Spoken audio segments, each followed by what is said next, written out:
So, what happens when a really promising investment just implodes? Today, we're diving into the Ghazala Din property scam. And this story, it's not just about the money that was lost, it's really about shattered trust. We're going to uncover how it all went so wrong, and more importantly, the red flags you need to watch out for. You've heard it a million times, right? If it sounds too good to be true, it probably is. Well, in this case, that wasn't just some old saying. It was a massive, flashing warning sign that, looking back, was pretty hard to miss. Let's get into why. Okay, so it all kicked off with a really tempting promise. This is where the story reels you in, the exact moment where investors thought they'd found a golden ticket. Just imagine it for a second. There's this property investment company, right? It's run by Ghazala Din, and she's offering you a slice of the booming Birmingham property market. You're promised these huge returns, all scheduled to hit your bank account in March. Sounds pretty perfect, doesn't it? A safe, simple way to make your money grow. But March came and March went, and that big payout everyone was counting on, it turned out to be a big fat zero. Absolutely nothing. That dream of a secure, profitable investment, it just turned into a complete nightmare, practically overnight. And you know, whenever the money just vanishes, the first question is always the same. Where did it all go? This wasn't just some minor delay. It was the very first crack in what turned out to be a much bigger deception.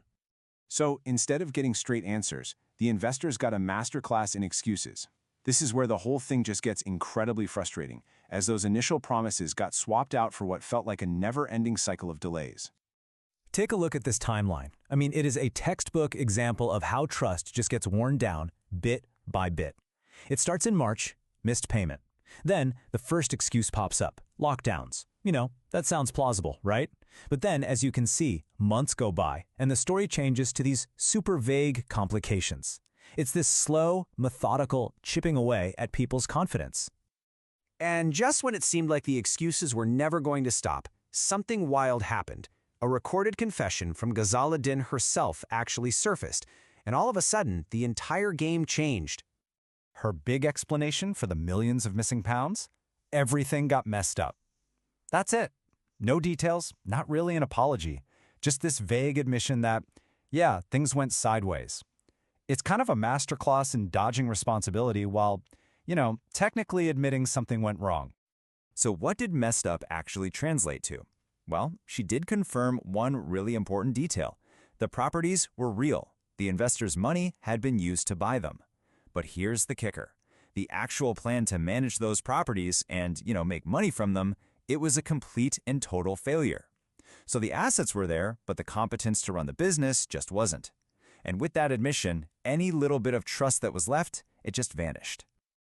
All right, this is the part where we really pull the curtain back on this whole operation.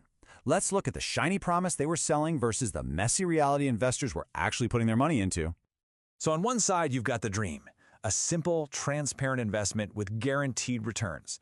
And on the other side, the nightmare, a tangled mess of mismanagement and broken promises. It's like ordering a 5-star steak and getting a lukewarm TV dinner. The gap between the two is just staggering. And right here, is the million-dollar lesson.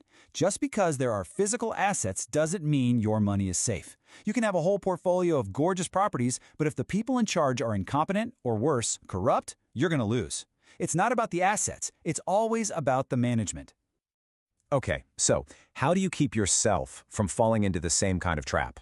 Let's try to turn this absolute disaster into a set of practical tools that you can actually use to protect your own money.